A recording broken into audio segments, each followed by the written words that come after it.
Sir quick book की master class ये है, लेकिन काफ़ी सारे स्टूडेंट्स यहाँ पे काफ़ी पहले पढ़ चुके हैं, और काफ़ी सारे कुछ स्टूडेंट्स यहाँ पे ऐसे भी हैं जिनका अकाउंटिंग का बैकग्राउंड नहीं है।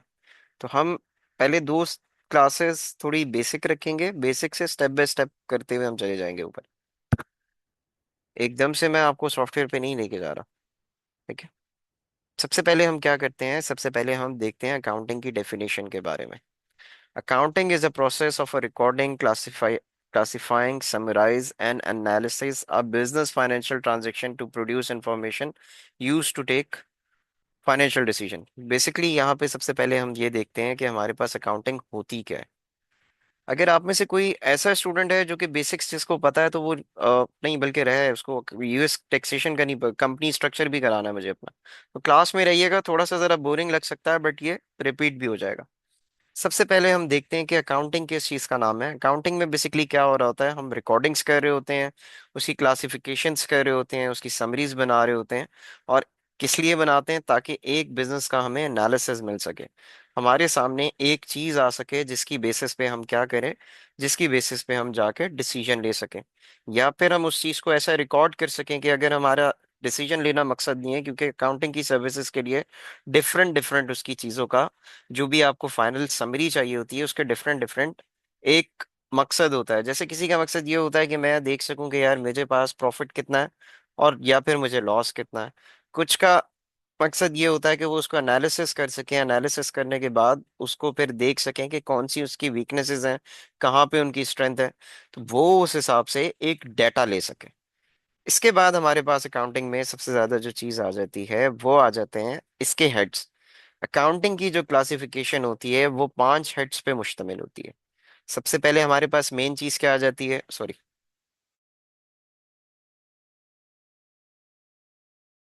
होते हैं एसेट्स, हमारे होते हैं असासे। क्या कौन से असासे होते हैं? जिनको कंपनी ऑन्ड करती है, जो कि ऑन्ड किस किस शेप में हो सकती है? आपका कैश हो सकता है, आपकी इन्वेंट्री हो सकती है, कोई भी इक्विपमेंट है, कोई लैंड है, कोई ऑफिस है, कोई ऐसी चीज जो कि आपकी कंपनी ऑन्ड करती है, और उसको ये पता है कि वो मुश्किल वक्त में जाके अगर कंपनी में कोई इशू होता है तो वो उसको बेच के कैश इक्विवेलेंट ले सकती है, तो उसको हम क्या कह देते हैं? उसको हम एसेट कह देते हैं। लाइबिलिटीज होती हैं फिर हमारे पास। लाइबिलिटी क्या होता है बेसिकली? लाइबिलिटी को अगर हम आसान लफ्जों में सीखें, तो हमने जो उधार किसी का देना है, उसको हम अकाउंटिंग में लाइबिलिटी कहते हैं। उसके बाद हमारे पास इक्विटी आ जाता है। कहीं पे आप इक्विटी पढ़ते हैं, कहीं पे आप इसको कैपिटल पढ़ते हैं। पाकिस्तान में ज्यादातर इसको कैपिटल पढ़ाया जाता है, क्योंकि अभी हम यूएस टैक्स को फॉलो कर रहे हैं, तो यहाँ पे हम लोग इसको इक्विटी कहते हैं। इक्विटी क्या होती है? ऑनर ने जो भी अपना पैसा इन्वेस्ट किया हुआ है, उसको हम क्या कहते हैं? उसको हम बोलते हैं इक्विटी बोलते हैं, या कैपिटल बोल लेते हैं। इसके बाद हमारे पास आ जाती है रेवेन्यू। रेवेन्यू को पाकिस्तान में इनकम भी बोलते हैं, और यहाँ पे इसको रेवेन्यू, रेवेन्यू बेसिकली क्या होता है? जो भी हमने सेल्स की हैं। सेल्स कैसी होती हैं? सेल्स अगर कोई हम सर्विस प्रोवाइड कर रहे हैं किसी को, उसके अगेंस्ट जो पैसा मिला है हमें, उसको हम क्या कहेंगे? उसको हम रेवेन्यू कह देंगे।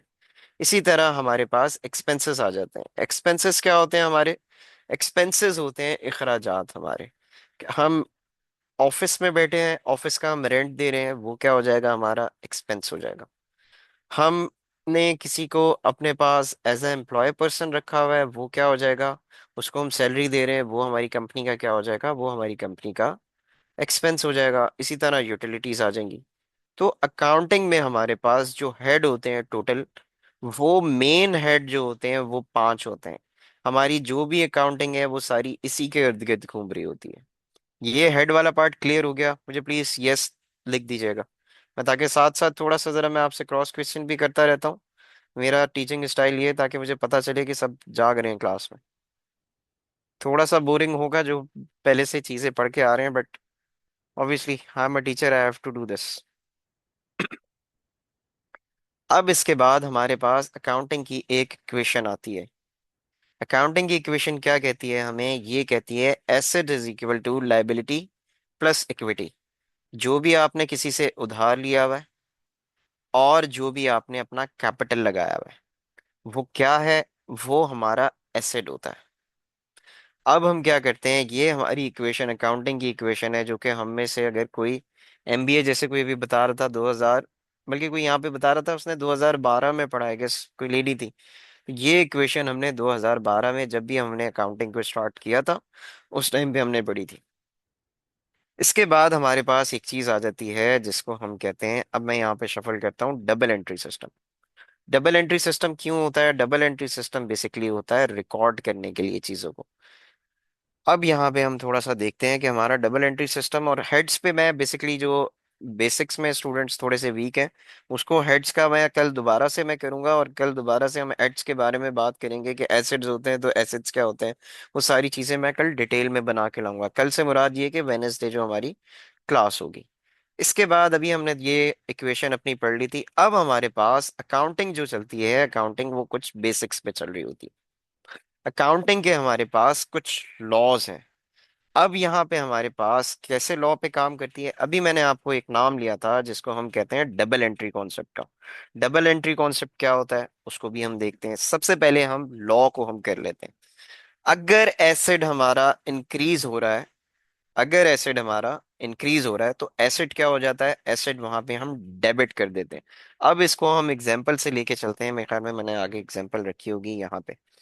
डेबिट हम एसिड को कर देंगे। और अगर हम एसिड की अगर हम एग्जांपल लेके चलते हैं, अगर हमने ऑफिस का इक्विपमेंट खरीदा है, अगर हमने ऑफिस का इक्विपमेंट खरीदा है तो हम डेबिट क्या करेंगे, ऑफिस इक्विपमेंट को डेबिट कर देंगे। और हमारे पास से क्या चीज कम हो रही है, हमारे पास से कैश कम हो रहा है। कैश कम होगा तो वो कहाँ चला जाएगा, वो हमारा, सॉरी, एसिड हमारा इंक्रीज हो रहा है तो वो इंक्रीज हो रहा था वो डेबिट हो जाएगा, कैश हमारा डिक्रीज हो रहा है तो वो क्रेडिट हो जाएगा। तो ये कुछ लॉ है जो कि अगर डेबिट और क्रेडिट की काफी सारे लोग इसकी भी डेफिनेशंस बता रहे होते हैं, बट रियलिटी ये है कि अगर इसकी आप डेफिनेशन देखो तो डेबिट और क्रेडिट सिर्फ दो नाम है। इनकी प्रॉपरली कोई भी डेफिनेशन आप सर्च करोगे तो आपको प्रॉपरली कहीं पे भी कोई भी ऐसा डेफिनेशन मिल जाएगी, बट कोई भी ऑथेंटिक नहीं होती। उसको जो हम एक अल्टीमेटली लेके चलते हैं, डेबिट और क्रेडिट, ये सिर्फ एक दो नाम है, इनकी डेफिनेशन नहीं मिल पाती प्रॉपरली। अब हमने यहाँ पे क्या सीखा, ये हमारे अकाउंटिंग का लॉ है। ये अकाउंटिंग का लॉ सिर्फ हमें पता होना चाहिए, ये सारा काम हमारे लिए हमारी बेसिस पे सॉफ्टवेयर खुद ब खुद कर रहा होता है।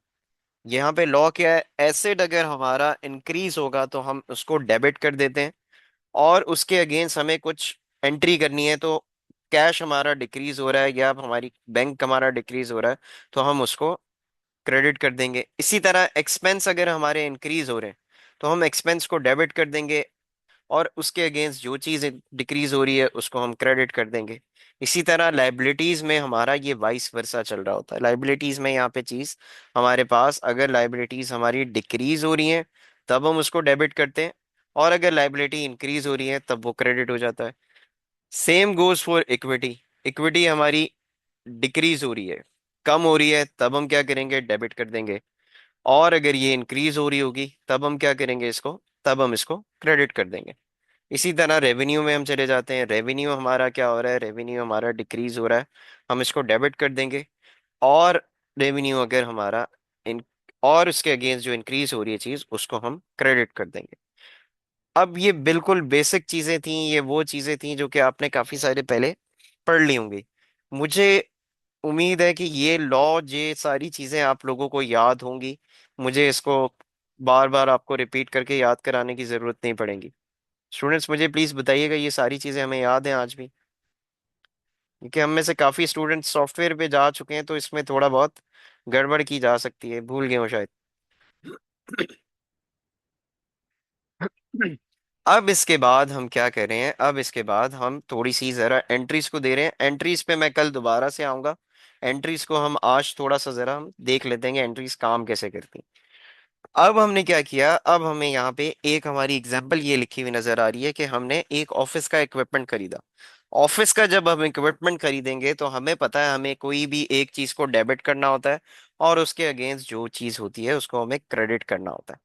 अब यहाँ पे हमारी सिनेरियो क्या बनता है, हमने एक ऑफिस का इक्विपमेंट खरीदा और हमने जो पेमेंट की है उसको कैश की सूरत में की है। तो अब ऑफिस इक्विपमेंट क्या है, हमारा ऑफिस इक्विपमेंट इक्विपमेंट हमारा एसिड, एसिड है। तो हमने पीछे क्या पढ़ा था, एसिड अगर इंक्रीज हो रहा है तो यहाँ पे क्या होगा, एसिड इंक्रीज हो रहा है तो हमारा क्या होगा, डेबिट हो जाएगा। यहाँ पे देखें डेबिट, हम लोग क्या कर रहे हैं, एसिड को हमने डेबिट कर दिया। वाइस वर्सा अब क्या हो रहा है, एसिड अगर हम खरीद रहे हैं तो कैश हमारा कम हो रहा है। कैश जब हमारा कम होगा तो हम उसको क्रेडिट कर रहे हैं, तो हमारे पास क्या हो रहा है, डेबिट हम लोग सप्लायर को कर देंगे, क्रेडिट हमारे पास यहाँ पे कैश हो जाएगा। इसी तरह हमारे पास आ जाता है कि taking a $10,000 loan from a bank.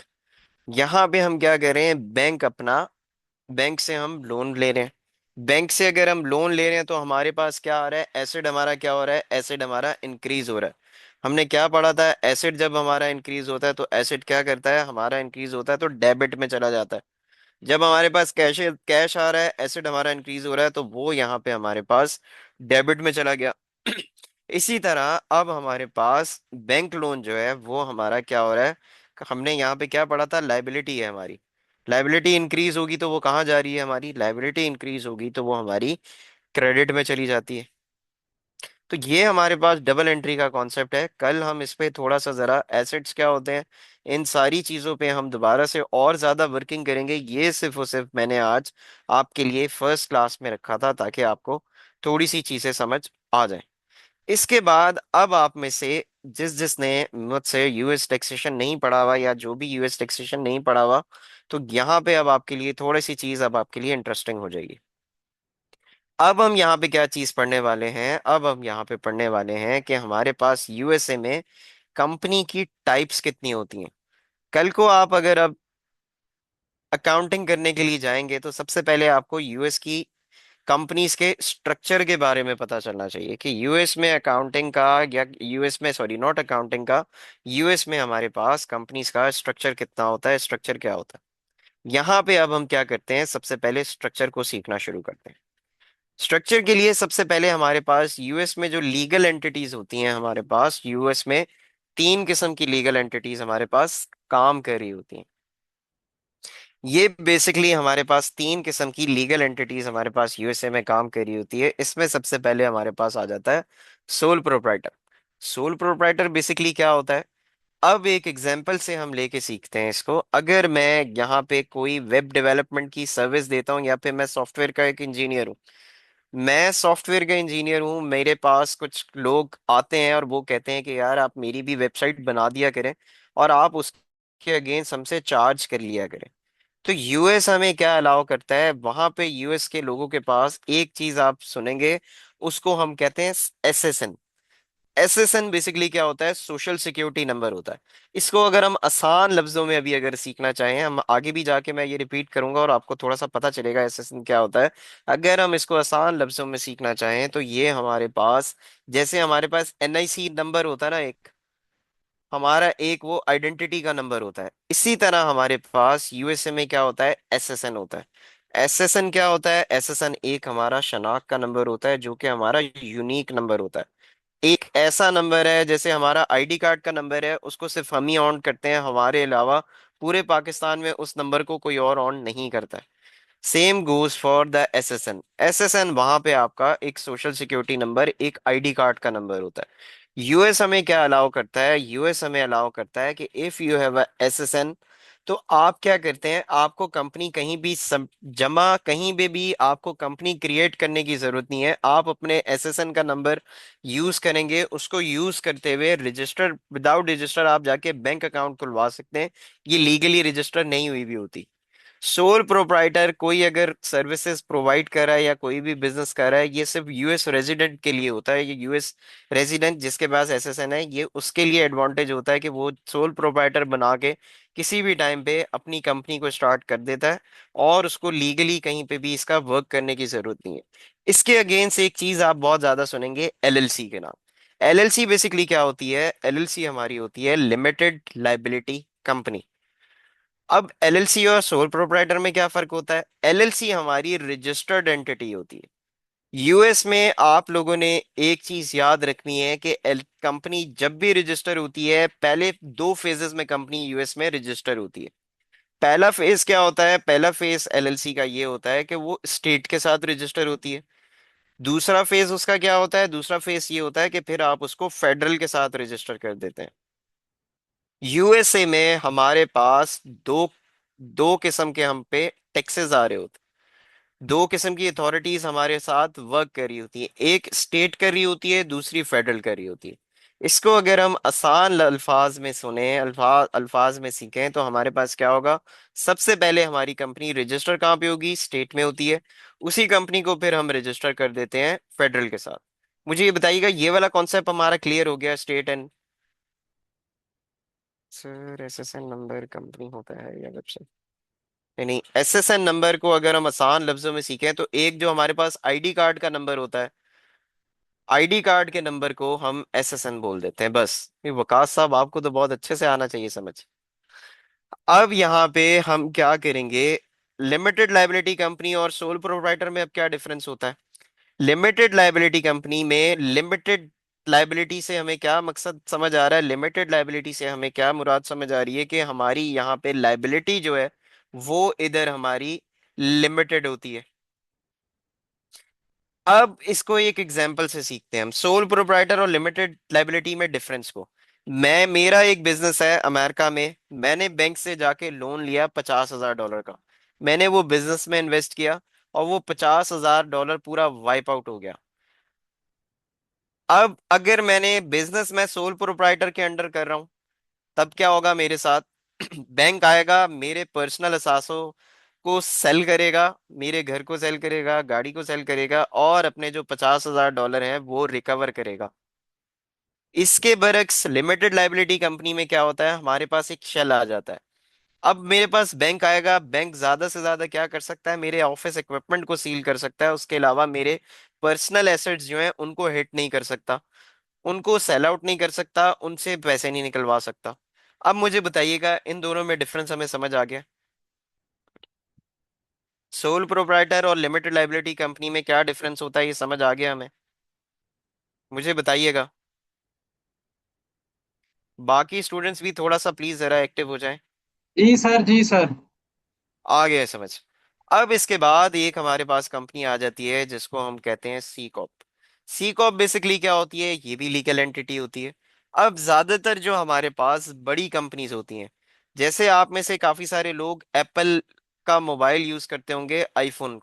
IPhone के अगर आप डब्बे को देखेंगे तो आपको वहां पे आईएनसी लिखा नजर आएगा। इसी तरह अगर आप गूगल पे जाएंगे तो गूगल पे आपको आईएनसी लिखा हुआ नजर आएगा।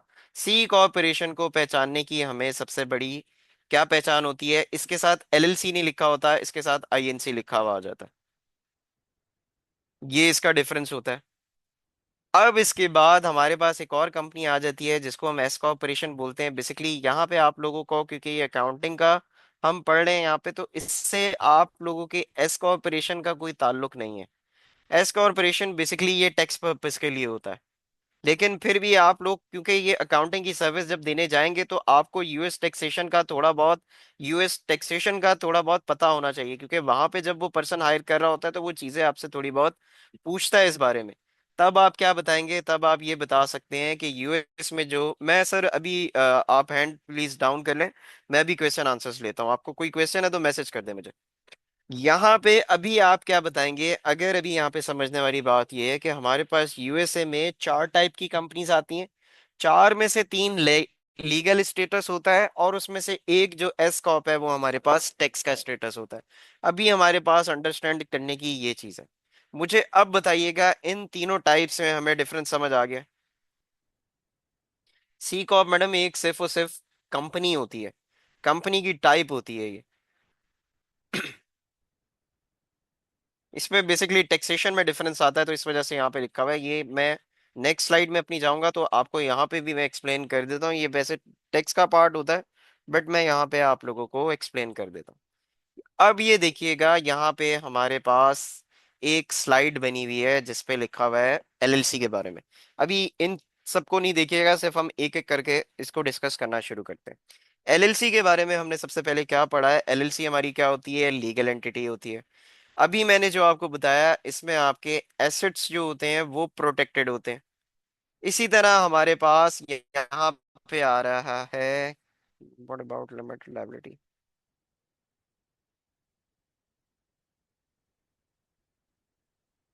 Limited liability in C corp, C corp structure ही अलग है, वो लिमिटेड लाइबिलिटी ही होती है वो। ये भी मैं आपका क्वेश्चन लेता हूँ फखर साहब, मुझे समझ नहीं आ रहा क्वेश्चन क्या कह रहे हैं आप। लेट मी कंटिन्यू, देन हम करते हैं। अब यहाँ पे क्या चीजें हैं, अब यहाँ पे हमने देखा कि हमारा एसेट जो होता है, जो भी मैंने एग्जांपल से बताया था कि आपका एसेट यहाँ पे प्रोटेक्टेड होता है। अब इसकी टैक्सेशन जो हो रही होती है, टैक्सेशन इसकी यहाँ स्टैंडर्ड टैक्सेशन हो रही होती है। फिर यहाँ पे ये क्या होते हैं, इसके जो प्रॉफिट्स होते हैं, ये आप प्रॉफिट को री इन्वेस्ट नहीं कर पाते हैं यहाँ पे, क्योंकि आपको टैक्स देना पड़ता है। एलएलसी खोलने के लिए ये थोड़ा सा जरा एलएलसी के हिसाब से बना हुआ है, तो थोड़ा सा जरा यहाँ पे इसको नीचे चीजों को मैं पढ़ लेता हूँ, बट ये आपके पार्ट नहीं है, बट आप फिर भी सुन लें इसको। Little paper work, little paper work से क्या मुराद है, if you want to open an LLC तो आपका पेपर वर्क जो होगा वो बहुत कम करना पड़ता है। नंबर ऑफ शेयर होल्डर्स की यहाँ पे आपकी सच कोई लिमिट नहीं होती।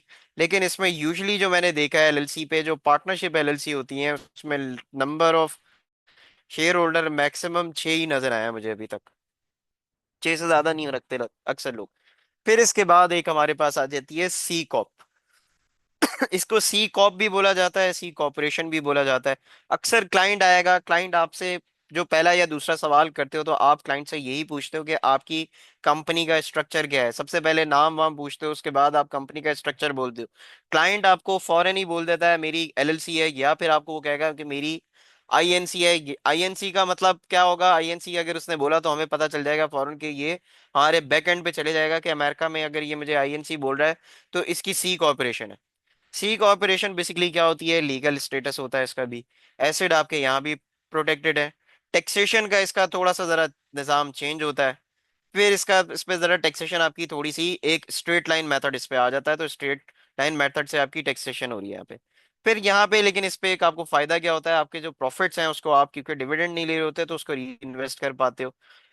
शेयर होल्डर की इसमें कोई भी लिमिट नहीं होती, अनलिमिटेड शेयर होल्डर्स हो सकते हैं इसमें। फिर वाइस वर्सा एसकॉप का काम आप लोगों पे, क्योंकि टैक्सेशन नहीं है, आप अकाउंटिंग की तरफ रहेंगे, तो एसकॉप का काम आपको ऐसा मिलेगा ही नहीं। लेकिन फिर भी अगर वो आपको क्लाइंट बता रहा हो कि मैं इसको एसकॉप पे कन्वर्ट कर रहा हूँ, तो आपने कंफ्यूज नहीं होना। आपने सिंपल सिंपल समझ जाना है कि एसकॉप लीगल स्टेटस नहीं है, इसके बैकएंड पे एक एलएलसी काम करी होगी या कॉर्पोरेशन काम करी होगी। अब मुझे ये बताइएगा, अमेरिका में जो कंपनी का स्टेटस होता है, जो कंपनी की टाइप्स होती हैं, वो हम सबको समझ आ गई हैं। एलएलसी, लिमिटेड लाइबिलिटी कंपनी, जैसे पाकिस्तान में पीवीटी सुना होगा आपने, प्राइवेट लिमिटेड कंपनी। इसी तरह यूएस में एलएलसी होती है हमारे पास। ये कौन साहब थे, इनका हैंड रेज हुआ बता, प्लीज जरा माइक अनम्यूट कर लें सर अपना।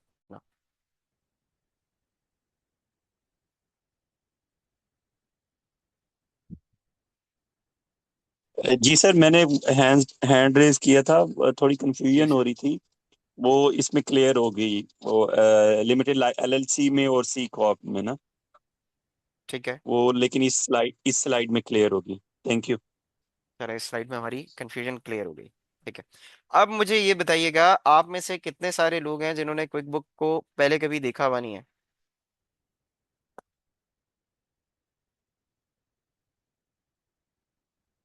Hello, मुझे, sir. Ji, I have a question about these types of corporation, LLC or इसमें C corp में. I just want to ask, there's written down as like can't reinvest profits in LLC and can reinvest, like हम retained earning वहाँ पे रखते हैं और यहाँ पे retained हम्म, earning नहीं. Is it like कंपल्सरी कि C corp में आपने retained earning रखनी ही रखनी है और we can't take dividends, या फिर हम dividend भी it's a choice कि dividend भी ले सकते हैं and then we can reinvest as well, like some of the money, because in some corporations we can do that, like हम इस तरह करते हैं कि कुछ अमाउंट जो है वो मैम डिविडेंड ले ली मुझे कुछ. थोड़ा सा आंसर करने दें, फिर आप बोल लीजिएगा प्लीज। श्योर श्योर आप, श्योर. मैं क्योंकि क्वेश्चन आप ना बहुत सारे इकट्ठे पूछ लेंगे मुझे, मैं let okay me okay answer this. Okay okay sure. यहाँ पे बेसिकली ये स्लाइड्स जो हैं, ये मैं टैक्स यूएसए का टैक्स पढ़ाता हूँ, तो ये उसके हिसाब से बनी हुई है थोड़ी सी, ये वाली स्पेशली दो। हम्म. तो यहाँ पे आपको कंफ्यूजिंग इसलिए हो रही है क्योंकि ये लिखा हुआ है कैन नॉट री इन्वेस्ट, और यहाँ पे एक जगह लिखा हुआ है कैन री इन्वेस्ट। ये बेसिकली अकाउंटिंग में जो होता है ना, वो आपसे जो भी क्लाइंट आएगा वो आपसे ये चीजें जो है वो नहीं एक्सपेक्ट कर रहा होता, क्योंकि एज अ अकाउंटेंट आपको हायर कर रहा है, बट फिर भी आपको ये चीजें पता होनी चाहिए। तब मैं बता हम्म देता हूँ। बेसिकली यहाँ पे होता ये है कि एलएलसी में आपने जो प्रॉफिट हो गया आपको, आपको हम्म ईयर एंड में उस पे टैक्स देना है। Got it. ठीक है। इसी तरह वाइस वर्सा सी कॉप आपको थोड़ा सा अलाउ करती है, वो कहती है कि आपका जो प्रॉफिट हुआ है अगर उसको डिविडेंड नहीं ले रहे तो आप उसको री इन्वेस्ट कर लेते हैं वहाँ। रिटेन अर्निंग्स में चला गया, ठीक है। ठीक है। ये थोड़ा सा जरा इसमें डिफरेंस आ जाता है। सही। ओके। क्योंकि कंपनी का स्ट्रक्चर हमें समझना हमारे लिए इसलिए ज्यादा जरूरी है कि आपके पास जो भी क्लाइंट आएगा सबसे पहले हम उससे ये पूछते हैं कि आपकी कंपनी का स्ट्रक्चर क्या है। उसको स्ट्रक्चर हम्म के हिसाब से हम उसको सजेशंस भी देते हैं और उसके हम्म स्ट्रक्चर के हिसाब से उसको लेके भी चलते हैं। स्ट्रक्चर का हम्म हमें सबसे ज्यादा फायदा क्या होता है स्ट्रक्चर पूछने का, अक्सर लोग आते हैं जो कि उनकी सोल प्रोप्राइटर बनी हुई होती है। हम्म सोल प्रोप्राइटर उनकी बनी हुई होती है तो उसको क्या होता है वहां पे, लेकिन वो बिजनेस जो कर रहे होते हैं यूएस में, आपके पास प्लेंटीज का कॉन्सेप्ट बहुत ज्यादा है। यूएस में आप पे प्लेंटीज बहुत ज्यादा आ रही होती हैं। और दूसरी चीज क्या है, यूएस में आप पे केसेस बहुत ज्यादा जल्दी जल्दी जल्दी हो जाते हैं। कि अगर आप किसी को कोई सर्विस दे रहे हो तो वो ज्यादातर, अगर मैं आपको अपनी एग्जांपल दूं तो मैंने खुद सर्विस अगर मैं दे रहा हूँ तो इसके अगेंस्ट मेरी एक इंश्योरेंस करवाई भी है मैंने अपनी एक सर्विस के लिए, जो कि मुझे साल की तकरीबन तकरीबन $1500 की पड़ती है वो। तो आपको हम्म अगर कोई सोल प्रोप्राइटर पे लेके काम कर रहा है तो आपने उसको, फिर आप रिकमेंड करते हो कि आप इसको सोल प्रोप्राइटर से एलएलसी पे कन्वर्ट करें। एलएलसी पे अगर आप इसको कन्वर्ट नहीं कर रहे तो आपने फिर उसको आईएनसी पे कन्वर्ट करें।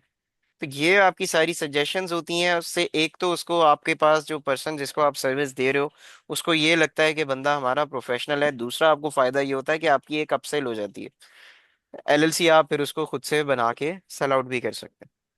हम्म अब यहाँ पे हमारे पास एक पॉइंट आ जाता है, ओके। ये वाली टाइप्स के बाद हमारे पास क्या टाइप आ जाती है, एलएलसी में हमारे पास एक और टाइप आती है जिस टाइप को हम यहाँ पे बोल देते हैं मल्टी मेंबर। एलएलसी पे हमारे पास एक और टाइप आती है जिस टाइप को हम क्या बोलते हैं, इस टाइप को हम बोलते हैं multi member. Multi member basically क्या होती है, मल्टी मेंबर ये होती है कि दो लोग मिलके यहाँ पे क्या करते हैं, दो लोग मिलके यहाँ पे हमारे पास बिजनेस स्टार्ट कर देते हैं। इसको हम बोलते हैं मल्टी मेंबर कंपनी। ये टाइप हमारे पास एलएलसी ही रहती है, बैकएंड पे इसके एलएलसी काम कर रही होगी या फिर कॉर्पोरेशन ही काम कर रही होगी, बट यहाँ पे दो हम्म लोग मिलके आपस में काम कर रहे होते हैं। ओके। ये वाला कॉन्सेप्ट लीगल स्ट्रक्चर का, यूएस का लीगल स्ट्रक्चर कैसे काम करता है, क्या करता है, स्टूडेंट्स मुझे सब बताइएगा, सबको क्लियर हो गया?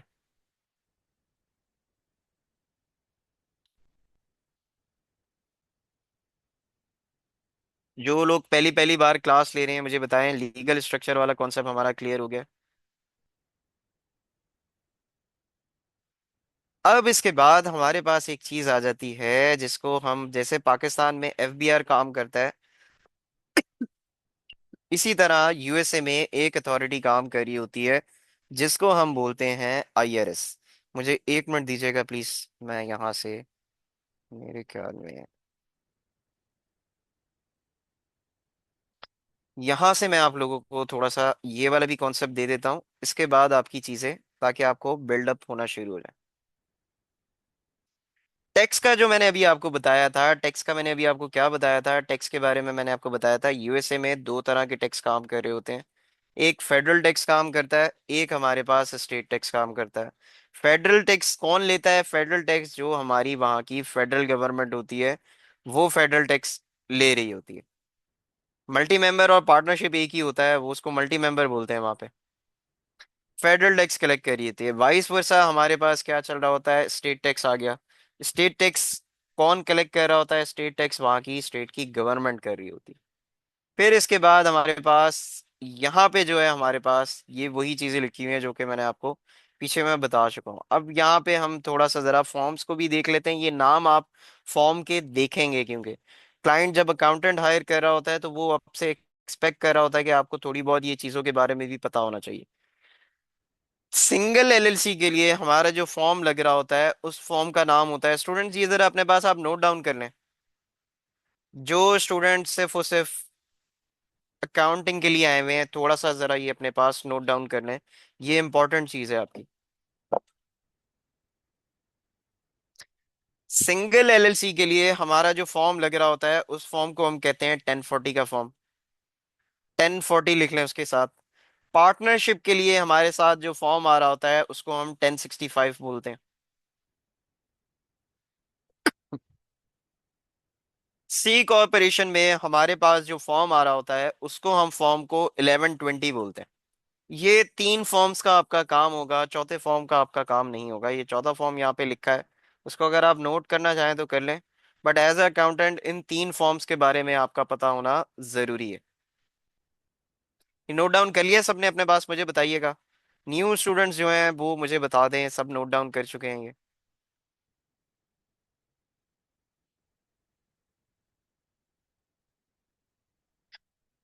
अब यहाँ पे हमारे पास जो अथॉरिटी काम करती है वो टैक्स के लिए, जैसे पाकिस्तान में एफबीआर काम करता है, इसी तरह हमारे पास यूएसए में जो अथॉरिटी काम करती है उसको हम कहते हैं internal revenue service. Previous page भी दिखा दें? प्रीवियस कौन सा पेज दिखाऊं मैं राशिद आपको? राशिद साहब कौन सा पेज की बात करें आप, प्लीज मुझे बता दें। आईआरएस। आईआरएस क्या होता है? आईआरएस बेसिकली, आईआरएस से मुराद है इंटरनल रेवेन्यू सर्विस। ये बेसिकली क्या है वो मैं आपको बता चुका हूँ। वहां पे टैक्स फेडरल और उसका टैक्स है, वो कॉन्सेप्ट मैं आपको दे चुका हूँ। आईआरएस से क्या मुराद है हमारी? आईआरएस जैसे पाकिस्तान में एफबीआर काम करता है वही काम same as it is IRS का काम। आईआरएस के बारे में भी आप सुनेंगे वहां पे। ये थोड़ी सी बेसिक चीजें हैं जो कि आपको एज अ अकाउंटेंट ये सारी चीजें आपको पता होना जरूरी है। और यहाँ पे मुझे अब बताइएगा, मैंने असल में पहला लेक्चर था आपका, थोड़ा सा जरा मैंने लेक्चर कम रखा। आईआरएस वाला पार्ट जो था वो मैंने वो भी करा दिया आपका। आपकी जो कंपनीज कैसे काम करती हैं वो भी कर लिया। अकाउंटिंग की बेसिक्स क्या होती हैं हमने थोड़ा अकाउंटिंग की बेसिक्स को भी देख लिया। अब मुझे बताइएगा कि आज के लेक्चर से किसी का कोई भी क्वेश्चन हो तो प्लीज मुझसे हैंड रेज करके क्वेश्चन कर लें।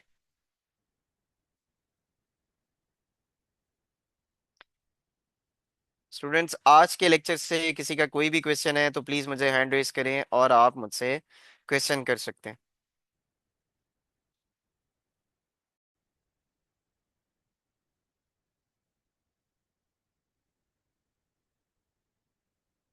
स्टूडेंट्स, किसी का कोई क्वेश्चन नहीं है?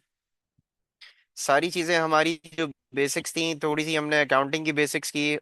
जी मिस सईदा कायनात Zahra. Yes sir. Yes sir, I have a question. Actually मैंने ना अभी तक कोर्स ज्वाइन नहीं किया।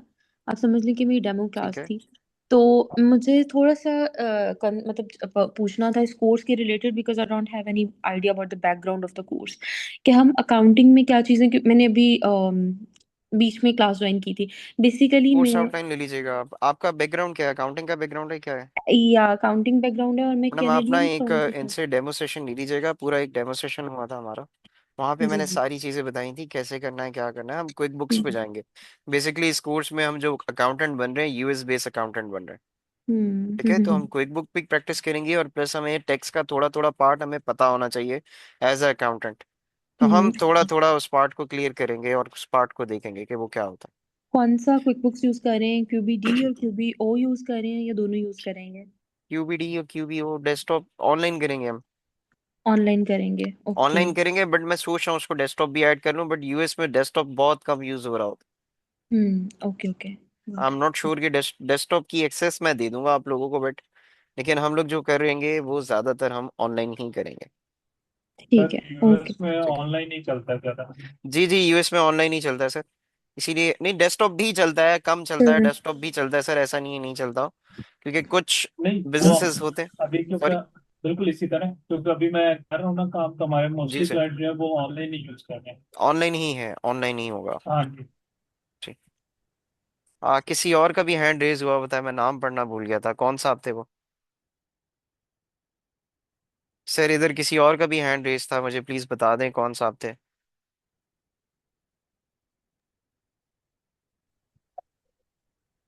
जी मिस सादिया खान। जी सर, अस्सलाम वालेकुम। वालेकुम जय सलाम। सर तब। जी जी, सर मुझे सिर्फ ये जो हमने टैक्स फॉर्म्स में अभी आपने बताया सिंगल एलएलसी और हाँ। पार्टनरशिप, सो हाँ ये लाइक दीज आर दो टू टाइप्स ऑफ एलएलसीज।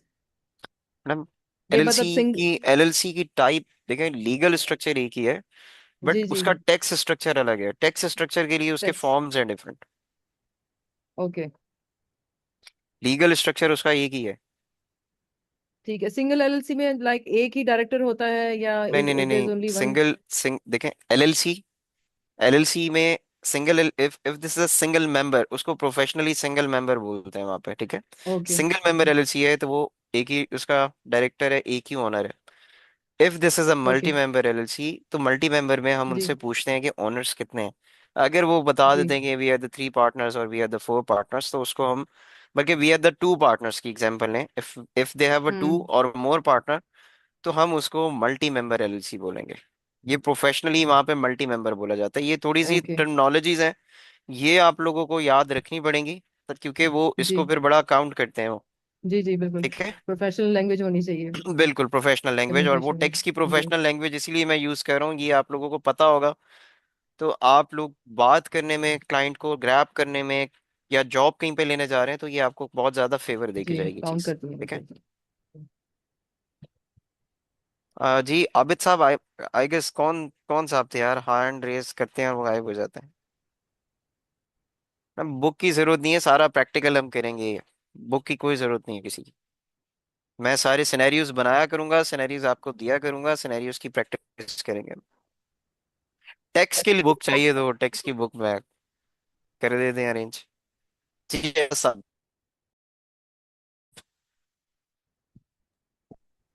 सर ये क्विक बुक कब से शुरू करेंगे? हाँ, सर आवाज नहीं समझ आ रही है, आप क्या बोल रहे हैं सर? ये इनकी आवाज समझ आ रही है किसी को, क्या कह रहे थे ये?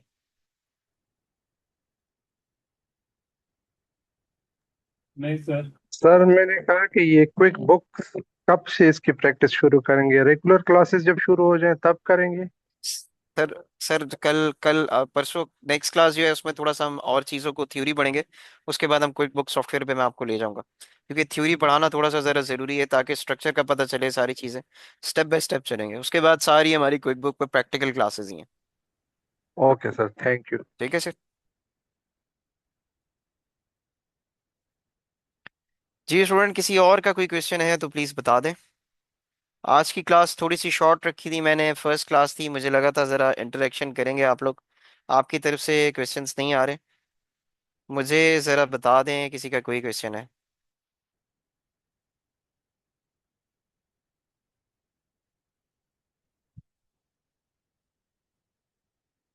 स्टूडेंट किसी का कोई क्वेश्चन नहीं है? जी मिस सादिया खान। जी सर मैं ये कह रही थी कि ये अभी जैसे कल का भी दिन हमारे पास होगा and even for the future if you would kindly recommend some books और something material to read about accounting के मैडम लिए, हम कुछ ये देख मैं लें आपको पढ़ जो लें ऑन स्लाइड्स यूट्यूब। स्लाइड्स दूंगा वो देख लीजिएगा। और जो मैं जी। फॉर्म्स जो मैं बता रहा हूँ कंपनी के, ज़रा उनकी उनको देख लीजिएगा वो कैसे होते हैं। वो आप ओके। फॉर्म्स ही देखेंगे तो वही आप लोगों के लिए जी। जी। बहुत है। ठीक है। मैं भी ओके आपको सर। फॉर्म के नेम्स और ये सारी चीज़ें मैं भेज देता हूँ। ठीक है सर, थैंक यू। क्वेश्चन करने को आज कुछ है नहीं, क्योंकि आज आज हमने थोड़ा सा ज़रा बेसिक रखा। कल भी हम थोड़ा सा ज़रा इसको बेसिक को एडवांस पे लेके जाएंगे। उसके बाद फिर हम चीज़ों को थोड़ा सा बेहतरी की तरफ लेके जाएंगे, फिर हम सॉफ्टवेयर पे डायरेक्टली कर लेंगे जंप। ठीक है स्टूडेंट्स।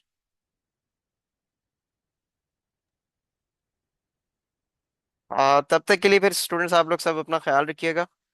इंशाल्लाह फिर आप लोगों से मुलाकात होती है वेनेसडे को 9:15 पे। किसी का कोई भी क्वेश्चन हो, कुछ भी हो, तो मुझे आप पर्सनली मैसेज कर देंगे तो मैं ज़्यादा जल्दी रिप्लाई कर देता हूँ, क्योंकि ग्रुप में बहुत सारे मैसेज आ रहे होते हैं, तो मुझे वहाँ पे आइडिया नहीं हो पाता। ठीक है। किसी का कोई भी क्वेश्चन हो, कोई भी चीज़ हो, आप मुझे पर्सनली मैसेज कर सकते हैं। मेरी यूजली जो टाइमिंग्स होती हैं, मेरी टाइमिंग्स होती हैं दोपहर 3 बजे से लेके, मैं मोस्टली फजर तक जाग रहा होता हूँ। नंबर मैं व्हाट्सएप अपने ग्रुप में आपको मैं मैसेज अपना कर देता हूँ नाम लिख के, ताकि जिसके पास मेरा नंबर नहीं है वो नंबर भी अपने पास सेव कर ले। मैं यहाँ पे, कौन सा ग्रुप है भाई आपका? बैच, ये मैंने अपने नाम से मैसेज कर दिया। ठीक है, ये मेरा नंबर आप सबके पास आ गया। तब तक के लिए ख्याल रखिएगा students, Allah Hafiz, thank you.